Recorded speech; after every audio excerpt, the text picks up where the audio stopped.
Summertime. C'est l'été, mon ami, c'est l'été. Avant de passer au je te résume estival, je fais une petite annonce. Si la petite annonce, elle t'intéresse pas, tu peux directement passer à ce minutage. Ici, présentement... We interrupt our program to bring you this important message. Alors, annonce pour ceux qui vont à Aix, au festival d'Aix-en-Provence 2018. J'y serai donc du 6 au 8 juillet. Si tu es à Aix dans cette période-là et que tu as envie qu'on se rencontre, c'est avec plaisir, mon ami, c'est avec plaisir. Pour ce faire, je te propose de me contacter sur les réseaux sociaux. Tu peux donc commenter cette vidéo, ou alors aller sur Twitter, @l'opéra et ses ouzes, ou sur Instagram, @miamondino. Dans les 3 cas, je te répondrai. Et on s'organise une petite rencontre au KLM, dans les rues d'Aix-en-Provence, sous la chaleur, en mode lunettes de soleil, short, petit mojito, en terrasse de café, ça va être sympa. Donc, revenons à nos moutons estivaux.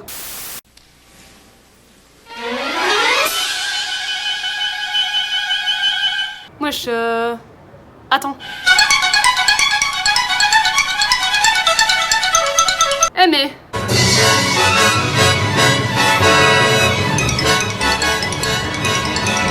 On dirait pas trop de la musique classique.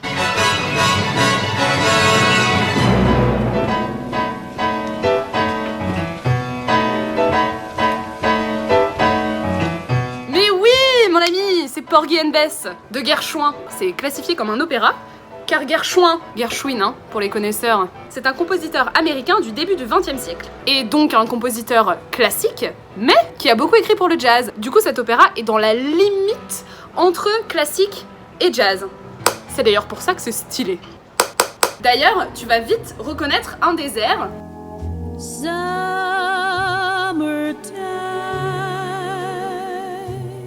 Et oui, tu croyais que c'était une chanson, mais en fait, depuis le début, c'était de l'opéra, mon gars. Donc, Porgy and Bess, ça se passe aux États-Unis, en Caroline du Sud. Je vais pas essayer de te dessiner les États-Unis parce que bon, c'est à peu près ça, non? La géographie et moi, ça fait 4. Ça se passe dans un tiers-quart exclusivement afro-américain. L'opéra commence avec ce tube de l'été que tu connais par cœur. Summertime. Donc c'est Clara qui chante une berceuse à son petit bébé. Summertime and the living is easy. Et pendant ce temps, t'as les hommes, les gars du tiers-quart, qui jouent au dé.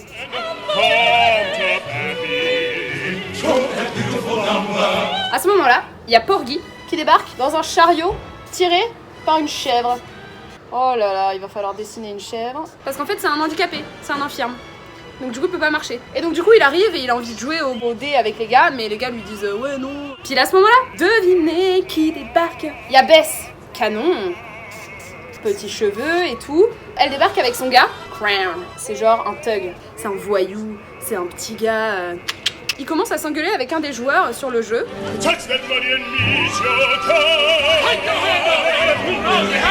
Finalement, ça part en cacahuète. Ils commencent à se battre et tout, et finalement... c'est le décès. Du coup, Crown, il faut qu'il s'échappe, et il y a Bess qui lui dit « J'ai pas envie que les flics t'attrapent, cours !» Son chéri lui répond « Ok, mais attention, tu m'attends.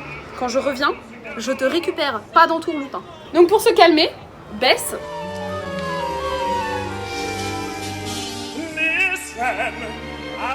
elle se fait un petit rail de coke, youpla. Elle cherche un abri le temps que son gars revienne, et tout le monde lui ferme la porte, parce qu'elle sort avec le voyou, sauf Porgy, il l'accepte.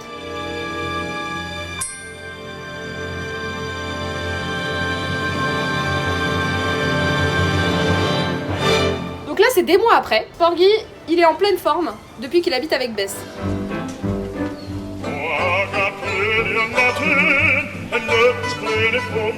Pour casser l'ambiance, il y a Sporting Life, le dealer du quartier. Son blaze, c'est Sporting Life. En français, vie sportive. C'est un blaze pourrave. Comment tu t'appelles vie sportive quand tu deals de la coke? Tu veux de la weed, cousin? Sporting Life va voir Bess.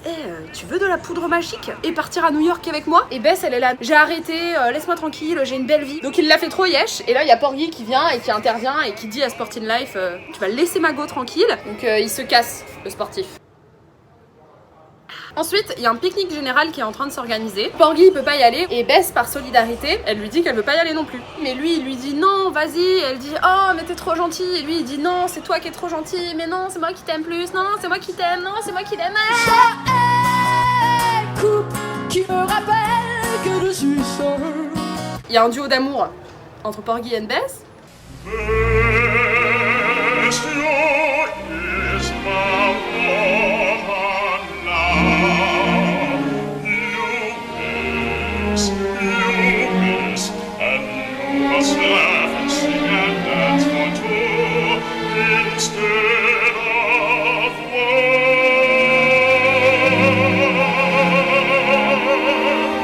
Magnifique, magnifique.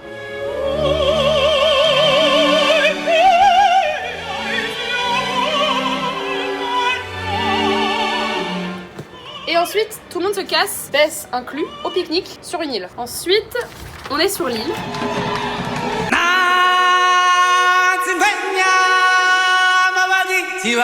Tout le monde va partir sur le bateau pour rentrer, sauf Bess, qui reste derrière un peu toute seule pour profiter. Et là, devinez qui débarque.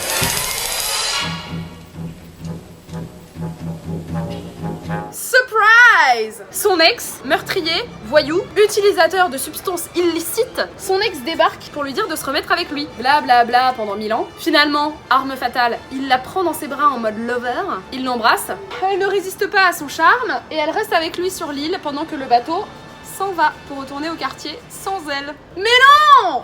Enfin Bess! Enfin bref, nous sommes de retour au Tiécar. Dans la chambre de Porgy, on entend la voix de Bess qui délire. Elle a pété une durite, la meuf. Le bail, c'est qu'elle est restée 2 jours sur l'île à errer. Ouais. Comme elle était perdue sur une île déserte, bah elle a un peu commencé à délirer. On soupçonne l'abus de substances illicites et de mecs illicites. Porgy le soupçonne également, il sait pertinemment qu'elle était avec son ex. Du coup, Porgy, il supplie Bess de rester avec lui. Et elle veut rester, mais elle lui dit qu'elle a peur de ce que pourrait faire son ex si elle partait. Ensuite, il y a une fat tempête sur la mer et sur le quartier.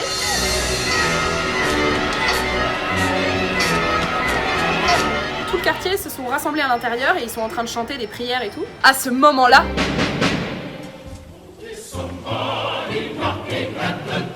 on se demande qui c'est. Il vient bien sûr pour récupérer Bess. Porgy s'interpose, se fait exploser la gueule. Dommage. Le gangster là, il commence à s'ambiancer tout seul et à chanter du jazz au milieu des gens qui flippent à cause de la tempête là.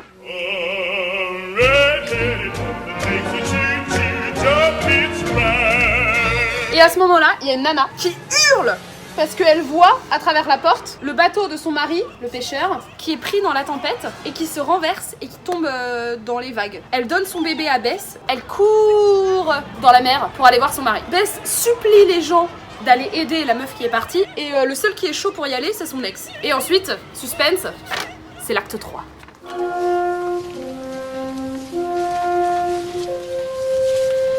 Tout le monde est en train de pleurer parce que tout le monde croit que le pêcheur, sa femme et le gangster là sont morts. Tout le monde va au lit. Et là, entre le Survivor, le Terminator, l'ex méchant relou, il revient d'entre les morts et il se faufile comme ça dans le quartier.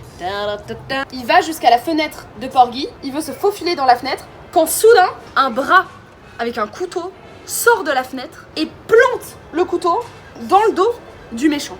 Bam!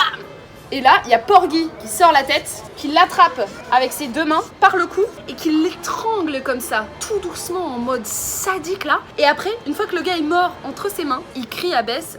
Bess! You got a man now! You got Porgy! Psychopathe! Le lendemain, il y a un détective qui se ramène. Tout le monde protège Porgy, bien sûr, parce que tout le monde sait que c'est lui. Mais Porgy est quand même amené au poste pour identifier la victime. Pendant qu'il est parti, il y a Sporting Life qui propose de la coke à Bess. But cheer up, sister! Genre pour accuser le coup. Elle craque et elle en prend. Et donc du coup, il y a Sporting Life qui lui propose de partir à New York avec lui. Et elle est là, non, mais pas du tout, non. Il sort de chez elle en laissant derrière lui un pochon de cocaïne. Alright, I'll leave it, cheer.